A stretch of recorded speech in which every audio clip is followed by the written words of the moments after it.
মানে আপোনালোকে বিজেপিক বেয়া পাইছে নেকি যোৱাবাৰ বিজেপি বেয়া পোৱা নাই মতলব যিমান বছৰ হ'ল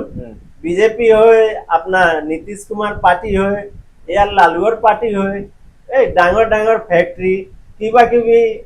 মতলব ৱৰ্কাৰ কাম কৰা কোম্পানী সেইটো বিহাৰত দিয়া নাই আপোনাৰ এই যে নতুন পাৰ্টি আহিলে এই কৈ আছে মোৰ গ্যাৰান্টি আছে মই আপোনাৰ তাতে মিল কল কাৰখানা ফেক্টৰী মই ইয়াতে বহাইম মোকে একবাৰ চান্স দিয়ক মানুহ সেইটো চেষ্টা কৰি আছে আচ্ছা এতিয়া এওঁৰ যিখিনি কথা তাৰ যদি আমি থুলমূলকৈ চাবলৈ যাওঁ তেতিয়াহ'লে বিহাৰৰ আটাইতকৈ ডাঙৰ সমস্যাটো হৈছে সংস্থাপনৰ সমস্যা তাত সংস্থাপনৰ কাৰণে নিয়োগৰ কাৰণে তাত অতি কম তেওঁলোকৰ জেগা আছে বা ঠাই আছে আৰু যিখিনি জনসংখ্যা হিচাপে তেওঁলোকৰ নিয়োগৰ সেই ক্ষেত্ৰৰ সংখ্যা যথেষ্ট কম যাৰ কাৰণে তাৰ পৰা বাহিৰলৈ লোকসকল আহে যেনেকৈ চতুন ঠাকুৰ আহিছিল তেওঁৰ কাম বিচাৰি আহিছিল অসমলৈ তেনেকৈ বহুত লাখ লাখ বিহাৰী অসমত বা বিভিন্ন ৰাজ্যত তেওঁলোকে এতিয়াও ঘৰ সংসাৰ চাবলৈ কাম কৰি থাকে আৰু এইটোৱে আটাইতকৈ ডাঙৰ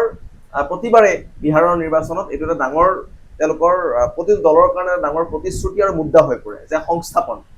কিন্তু এতিয়ালৈকে সেই কথাখিনি কিন্তু সেই ধৰণে আগবঢ়া নাই যি ধৰণে তেওঁলোকে বিচাৰি আছে আৰু এটা কথা যে বিহাৰত প্ৰতি বছৰে এই কথাটো কোৱা হয় যে জাতপাতৰ ৰাজনীতি প্ৰতিবাৰেই চলে সেইটো হয় সঁচা কথা না সেইটো মিছা নহয় সেইটো খচে হয় মিছা নহয় মানে আপোনালোকে জাতপাত চাই জাতি